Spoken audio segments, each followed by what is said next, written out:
Artists are impractical people. They live with their heads in the clouds. They're overly sensitive, idealistic, and often have a hard time functioning in the world the way that it really is. Now, this isn't reality. This is a stereotype. But it's a stereotype that's held by quite a lot of people. And therefore, you might be surprised to hear that I'm here to tell you today, if you are young and you identify as an artist, probably one of the very best things you can do with your life is to go into business for yourself. I'm an artist, and I've been running a successful arts business for the past 17 years. And I should probably stop here and clarify that when I talk about art, I'm not meaning necessarily visual artists. I'm talking about anybody who feels the need to create on a daily basis in order to feel fulfilled. I graduated from university in England 20 years ago, and like most people in arts programs, while I was at university, I had the time of my life. I was creative every day. I wrote a novel, I directed theatre, and then suddenly I graduated, and it all came to an end. And I had absolutely no idea how any of that could translate into a way of making a living. So I went to the local careers department in a state of panic, and I said, what can I do? And they said, oh, we're running a course next week for business entrepreneurs. Why don't you give that a go? And it was free, so I thought, well, I've got nothing else to do. So I went along, and I found myself in a lecture hall filled with people who were completely different from me, people whose primary goal seemed to be to make a lot of money. And I hadn't thought about my life in those terms, although it would be nice. But there was also the lecturer, and he put forward a philosophy in business that I also couldn't identify with. He said, you go into business, you have a great idea, you grow your idea, you make a ton of cash, you sell your business, make even more cash, you start all over again, grow another business, and you become extremely wealthy, and that's your goal in business. And it was like he was speaking a foreign language to me at the time in terms of what I wanted. But there were a bunch of people in that room who really inspired me. They had graduated from a unique program in the Midlands in England, which is in carpet weaving. And they had learned how to weave original carpet designs, and that's what they wanted to do with their lives. So they told me in a break one day, we're here to figure out how we can spend our lives doing something we love, and we thought maybe being in business is a way we can do that. And a light went on for me. I thought, is there a way I can do that too? But I wanted to be a novelist, and I thought, how does that translate into a life in business? Now, about this time, I got married, and my husband, Craig, and I, we went to Canada for our honeymoon, and we stayed with a friend of ours who was much older and wiser than we were. And one day, we were having dinner with him, and I slammed my fist down on the table and said, I don't know how I can possibly be happy in my life unless I get to be a famous novelist. And he said, you don't necessarily want to be a novelist. What you want to do is live your life with a sequence of things in it that mean something to you. And you haven't really sat down and identified what those things are. So you think that the only thing you can do is be a novelist. Make a list of what you need in your life to make you happy. And you're suddenly going to find that being a novelist is not the only way to get there. So I thought this was great advice. Craig and I sat down and we made our lists. And I wrote down that I wanted to be part of a vibrant arts community because I never had that as a child and I'd had it in university. I wrote that I wanted to work every day in a room filled with books, that I wanted a life that was going to be flexible. I wanted to be able to inspire and educate young people, but not necessarily working in the school system. I made my list, Craig made his. We kind of thought maybe we could do this together, and we came up with an idea. We thought, what if we put together a summer community of artists, young people from all over the world who can come together, inspire each other, be inspired by arts professionals, and find out what it's like to exist in a community where everyone else is an artist. And then we get to live in that community too and share all that. Now, at the time, there was no summer camp culture in the UK. So we got on a plane, we emigrated to Canada, and we decided to give our business a go. Now, I figured out naively that I probably had a few advantages in business as an artist, as somebody who thought like an artist. I figured I'm an ideas person, I'm creative, I'm a risk taker, I don't need security to be happy necessarily, and most importantly, have a strong imagination. I figured the strong imagination was important because we were going to be selling this concept to parents for 10 months, and the camp had never even run before. We're going to have to help them imaginatively project that this was a worthwhile venture. I also figured that I would probably be able to go into business and learn business skills far more easily than I could go into business and than if I was a business person trying to develop art skills. I'm not sure if that was true or not. But nothing prepared me for how hard that first year was going to be. It wasn't just the development of a whole set of skills that I found difficult. It was that my personality had to change. That as an artist, I'm a very dreamy person. I'm not somebody you think of as being particularly responsible, or at least I wasn't back then. And I had to figure out how to develop those sides of my personality while at the same time being able to maintain the artist in me. I'm the sort of person, I leave keys lying around, I go out for a walk and forget where I'm going, but end up creating this fantastic idea for a novel in my head.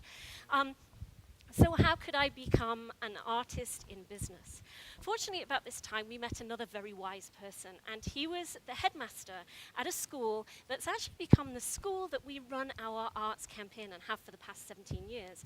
And in our very first meeting, we sat opposite him in his office. We'd only been in Canada a few weeks, and he said, "What you don't realize yet, because you're new to this country, is that in North America, it is still possible to be a pioneer." And his ideas his thoughts really excited me. And I got in the car on the way home and I thought, pioneer, what does this mean? Well, a pioneer is somebody who strikes out with a new idea and makes a new road into something. That describes a business entrepreneur, but equally, it describes an artist. And I thought maybe the two things are interconnected somehow. Maybe an artist is not so far from a business professional after all. But there were plenty of people that first year ready to tell us an artist cannot go into business, it doesn't work. We were at an exhibition one day in St. Catharines, and a gentleman came up to us. He looked at our photographs, he looked at us, and he said, he actually pointed at us, "You are going to fail." And I was very vulnerable at the time because this was a brand new idea. So I said, why? Why do you think we're going to fail? He said, because you're new to this country. You don't realize yet that North Americans are not creative and we're not interested in the arts. All we want to know is that we have a 4-pack of beer in the fridge and a working barbecue. And his words hit me like a stone. I thought, if these words are true, not only is our business never going to get off the ground, but that this is a culture where I'm always going to be an outsider. Thankfully, he was completely and utterly wrong.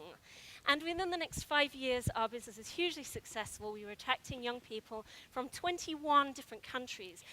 We were bringing arts professionals from all over Canada. We were working with 500 youth each summer, running programs in film, writing, art. The inspiration that was born every summer when these people came together was just unbelievable, and it sustains me in office work for the next 10 months every year.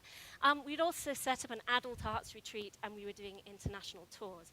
But that first year, trying to combine the arts personality with the business side of who I thought I could be was so difficult.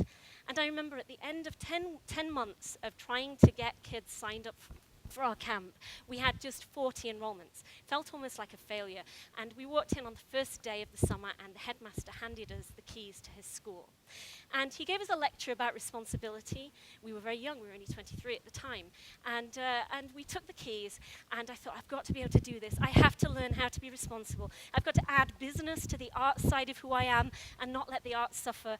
And we were staying in a trailer that night on the edge of the school belonging to the headmaster.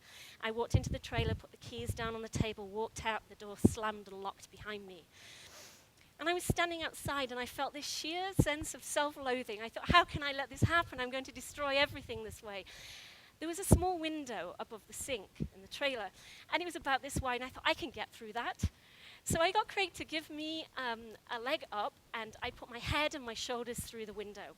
I managed to get halfway through before I got stuck. And there I was, 6 feet in the air, teetering halfway in, halfway out of the window, completely jammed. And it occurred to me that it was probably less of an issue going to ask for another set of keys than it was going to ask them to cut the wall out the trailer to get me out. And I found this so ludicrous, I started laughing. And the more I laughed, the more jammed I became, the funnier it seemed. Maybe it was working 18-hour days for 12 months that it was doing it, but I just couldn't stop laughing. I laughed for 10 minutes, and then when I stopped laughing, I took a deep breath, and I thought, I have to do this. And I forced my body through the window and into the trailer. Got the keys, and made a promise to myself. I promised myself that I was going to be able to do this. We were going to get our business off the ground, and I was going to add that business side to my personality while never forgetting that deep down, I am an artist and always will be an artist. And I guess it worked, because that was 17 years ago, and we are still successfully running the Summer Arts Camp and a few other things besides. So along the way, we've developed a few philosophies in business that I'd like to share with you now. Number one is, if you go into business because you feel passionate about something, then you have to allow that passion to drive you and never allow money to drive you instead. Don't grow to such an extent that everyone else gets to do the things you're passionate about and you become the manager of them. I still regularly teach at the camp. I run meetings and announcements every day. It's something that I love to do. This speaks to anybody with passion, not just to an artist. A few years ago, I was in England on a train, and there was a woman sitting next to me who clearly wanted to talk. And she said, I was in an abusive relationship, she said, for a number of years. And she said what had happened, she had 4 children, she was trying to rebuild her life, but she couldn't figure out the confidence to do so. Then one day she was walking in the woods, and she met a man picking mushrooms. Sounds like a fairy story, but it isn't. She met a man picking mushrooms, and she asked him what he was doing. And he told her all about the fact that you can tell the health of a forest by looking at the state of its fungus. Now, she found this completely fascinating. She rushed home, she read everything she could on the subject, she discovered different ways of taking spore prints of mushrooms, and within a few months, she was being called upon by conservation authorities across England to share her passion, to share her skill and her knowledge. And she was able to build a business for herself, her confidence grew, she took her 4 children, and she started a new life for herself. So I guess my point is, going into business because you have a passion is far more important, I think, than going into business because you want to make money. Point number 2, it's really important that if you're an artist and you go into business, you understand how and why you have to compromise. At times, compromise is necessary. We have our arts professionals who come to us with great ideas every year for programs they want to run the next year. And I'm just bowled away by how fantastic they are, but I can't be. In about the 2nd year of the camp, somebody proposed a puppetry program to us. We advertised it, and over the course of a year, not a single person signed up, and we cancelled the program. And what I learned from this, it's the only time it's ever happened, but what I learned from this is if you are in business and you're the one in charge, you're responsible for the survival of the organization over the long term. And so she could come to me, or our arts professionals can come, with terrific creative ideas, but I have to be the business professional when they present them. I have to be critical, because I have to make sure that whatever we do is going to appeal to the young people that we serve, and that we have to make sure that our camp survives from one year to the next. Point number 3, this is a quote from the Dalai Lama.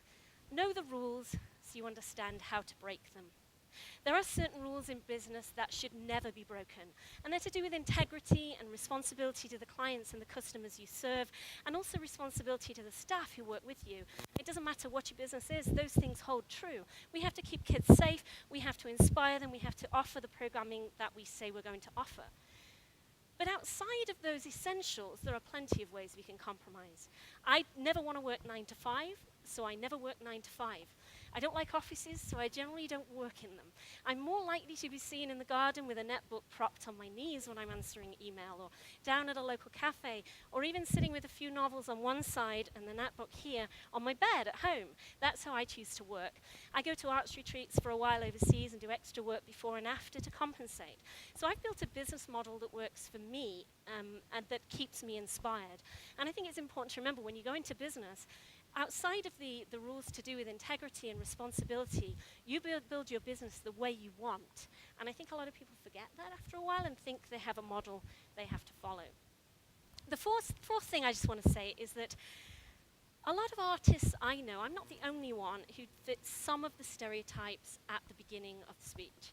And many artists I know genuinely are idealistic people. If that describes you, you're idealistic as well as being an artist, then when you go into business, you need to leave room for that. You need to have a business model where somehow you can work on making the world a better place. And the reason I sort of stress this is it took me a decade to figure out that was really what was missing with us. We had a thriving subsidy program at camp to help more disadvantaged youth, but that was really all we were doing. And then 3 years ago, we came together with our staff and our campers, and we held a 15-hour performance marathon, at the end of which we'd raised the money to build a school in India. And now we just raised money at another fundraiser for all the school supplies. And gradually I realized this isn't just something we're doing on the side because we feel like it. This is actually an integral part of what it is we really want to do. I guess my final point is this. And it's kind of contentious in a way, but I wanted to put something slightly contentious in there. The point is this: if you are an artist going into business, we live in a country where we have the advantage of having quite a lot of grants out there. I would suggest that any business model you establish is not done so in such a way that you require grants to survive. Because you're at somebody else's mercy. And why should anybody work really hard just to be at the mercy of government cuts? Grants are a great thing, but never make them underpin everything you do. Make it something that's an advantage, not the be-all and end-all of absolutely everything. So I guess I'm here today to tell you that if you identify as an artist, probably one of the very best things you can do is go into business for yourself. Why? Because it's probably the best opportunity you have of leading a life where you get to do what you love to do. And also leading a life where you can create for yourself a lifestyle that is exactly the lifestyle that you want to lead. Thank you.